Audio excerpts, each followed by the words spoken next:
Life's end. Isn't it beautiful? It's almost tragic. When life ends, it gives off a final lingering aroma. Light is but a farewell gift from the darkness to those on their way to die. I've been waiting, Snake, for a long time. Waiting for your birth, your growth, and the finality of today. Boss, why are you doing this? Why? To make the world one again. The world used to be whole.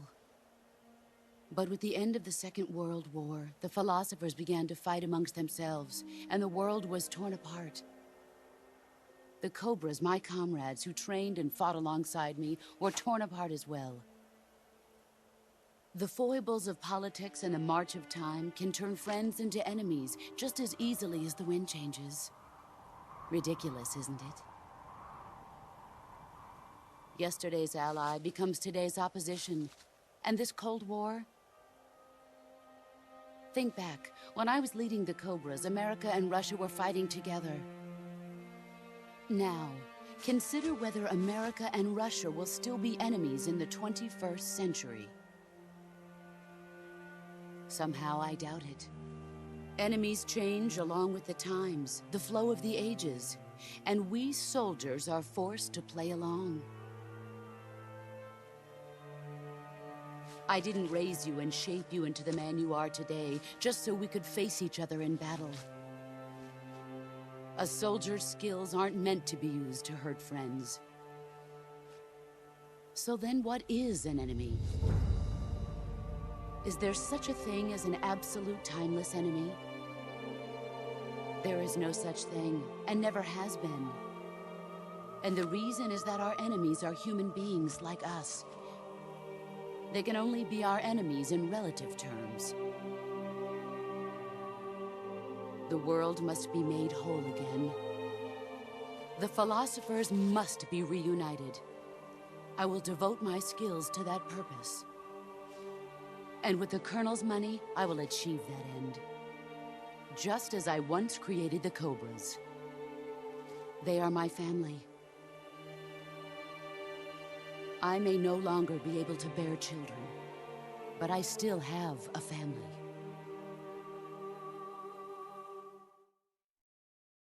It was November 1st, 1951.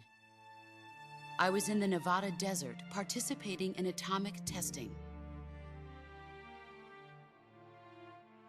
The name Nevada is derived from Spanish, covered in snow, white as snow. And snow is exactly what I saw in that Nevada desert. It froze my blood white. Snake, you were an atomic test subject, weren't you? On Bikini Atoll. That's part of the reason I was drawn to you. You and I are alike. We're both slowly being eaten away by the karma of others. We'll never have the chance to die peacefully of old age. We have no tomorrow. But we can still have hope for the future.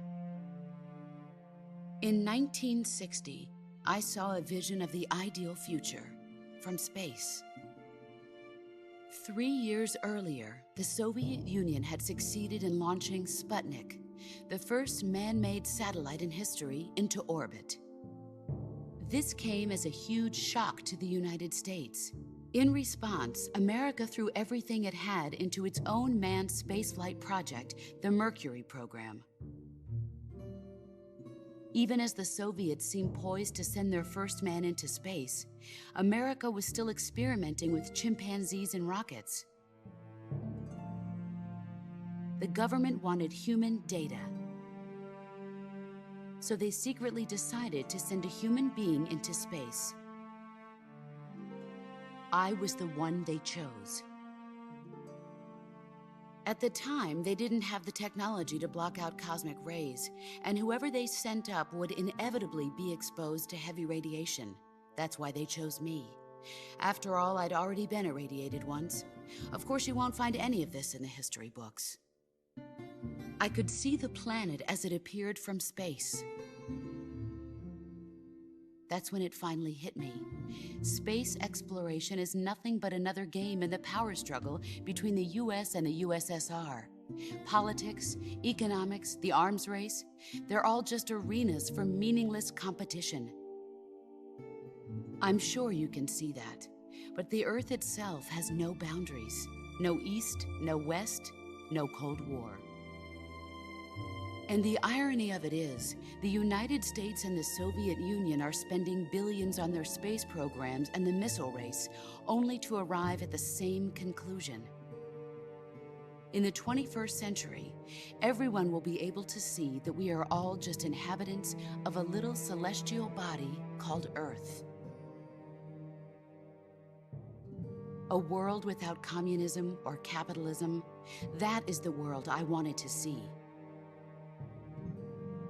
But reality continued to betray me. In 1961, I was sent to Cuba, to Bahia de Cochinos.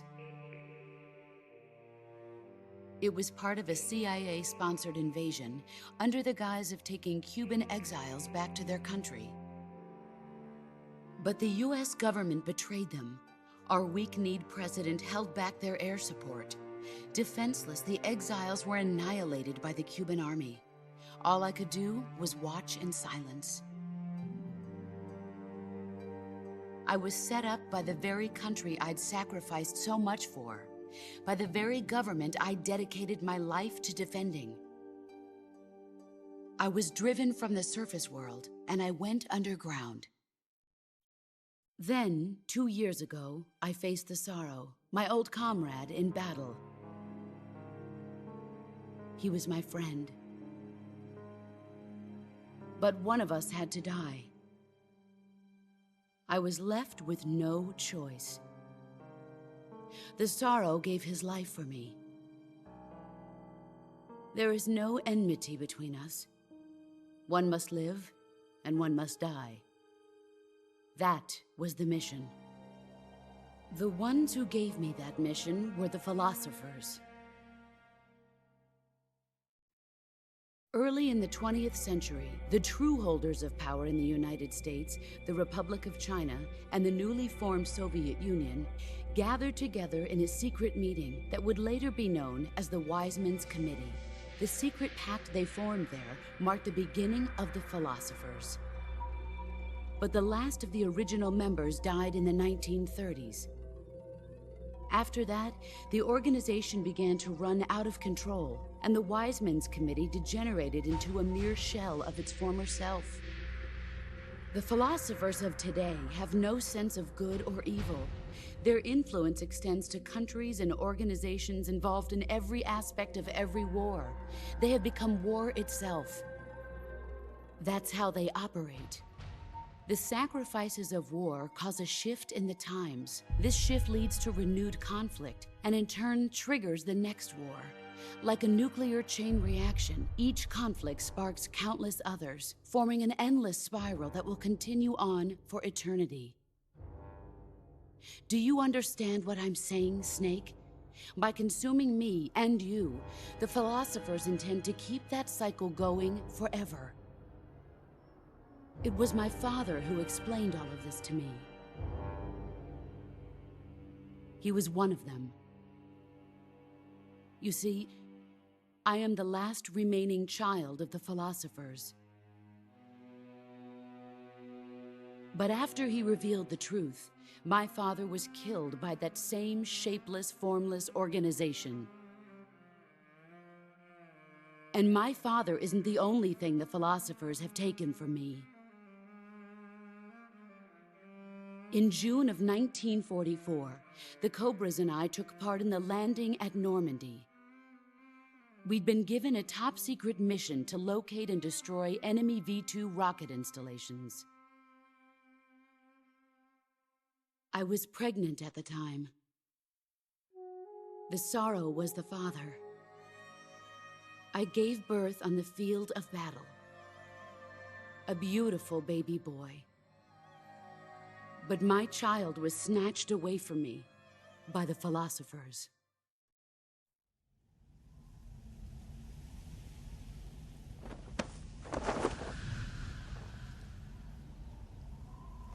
Look at this scar. This is proof that I was once a mother. I gave up my body and my child for my country. There is nothing left inside me now. Nothing at all. No hatred, not even regret. And yet sometimes at night, I can still feel the pain creeping up inside me, slithering through my body like a snake.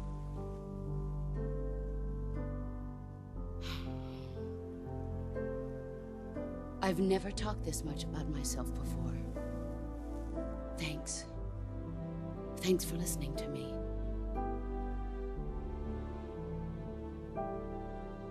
I feel content.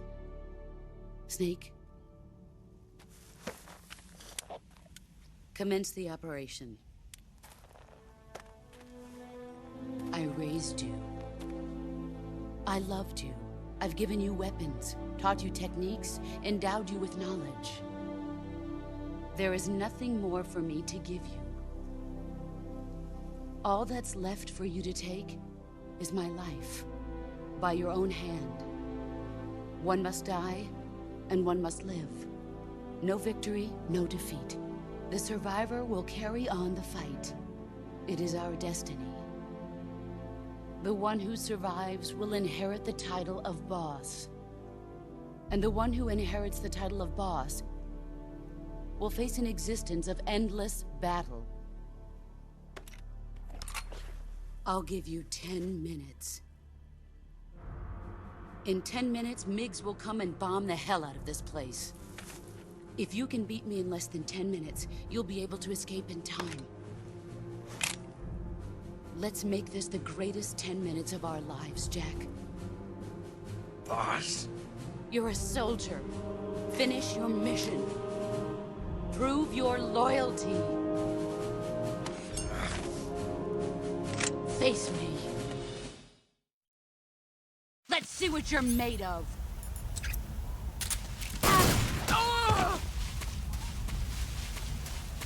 Get ready. Time to blow off. You'd better run.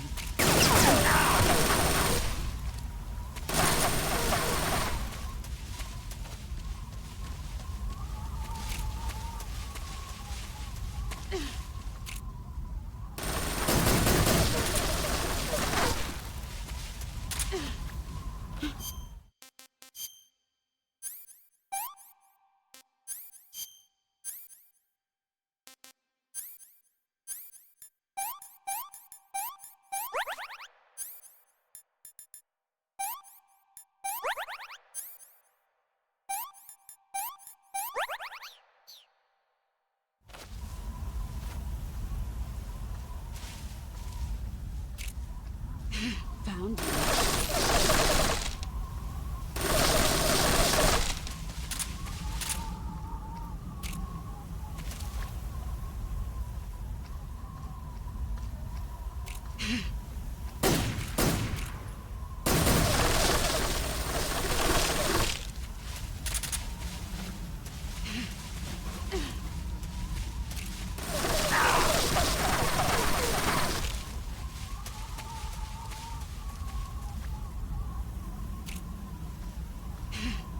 There he is.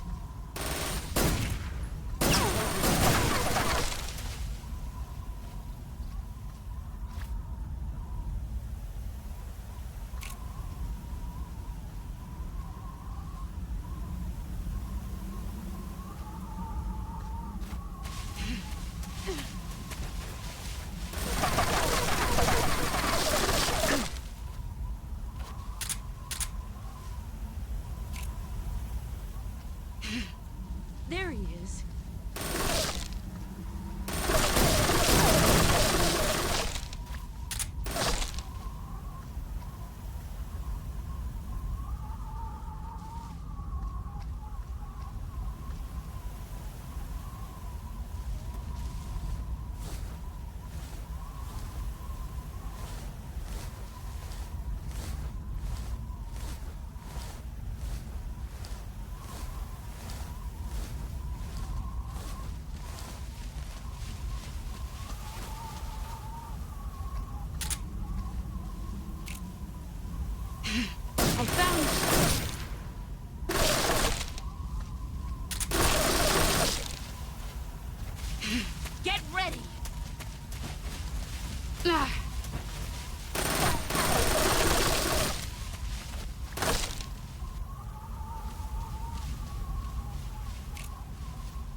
I found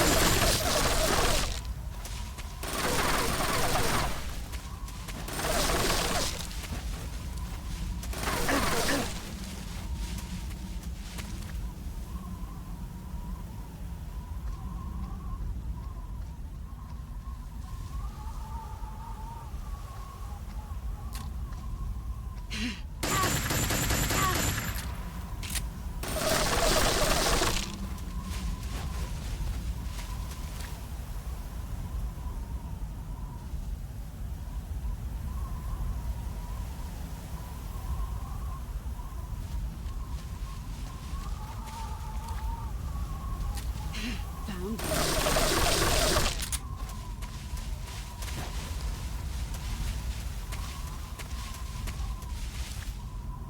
5 more minutes.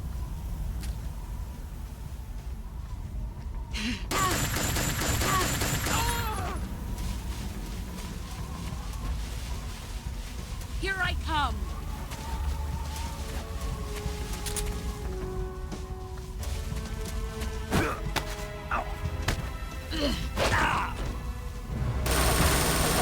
Move or you're dead.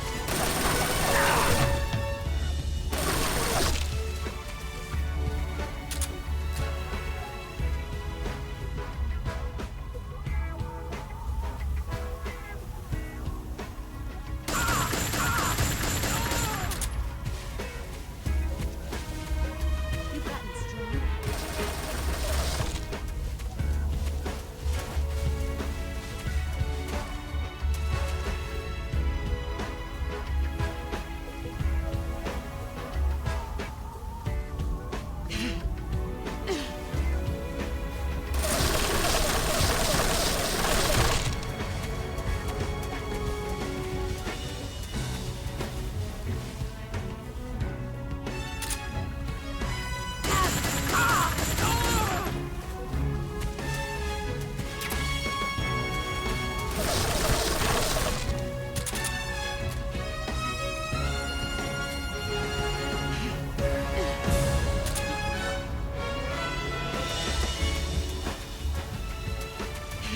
I found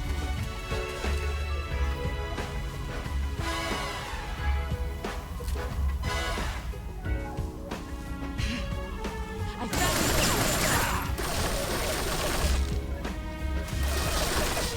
Let's see what you're made of.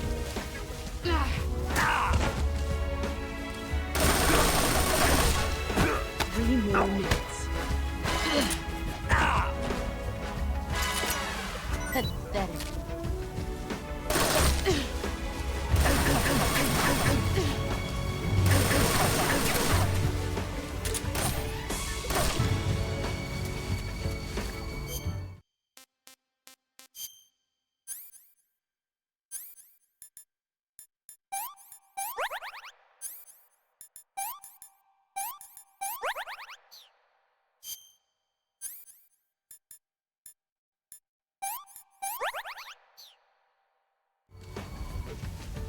What a thrill,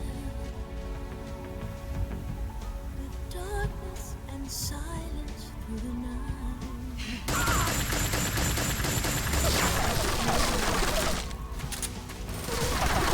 I'm searching and I'm melting to you. What a fear in my heart, but you're so supreme.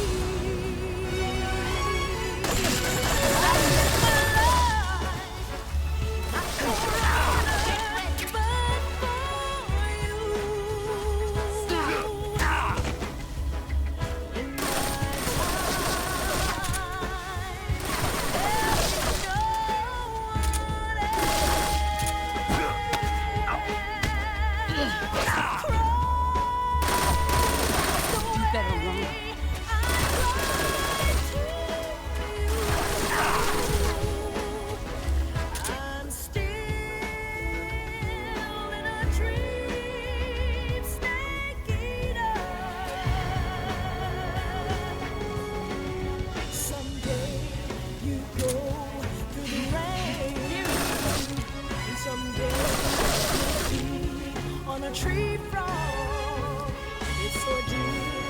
trial to survive. For the day we see new light, I give my life. One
Take this. Keep it safe.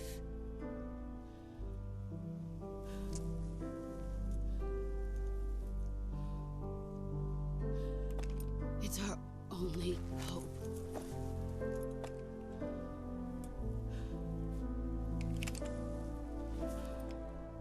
A patriot? Why are you giving me this? Jack. Or should I say, Snake? You're a wonderful man. Kill me. Kill me now. Do it.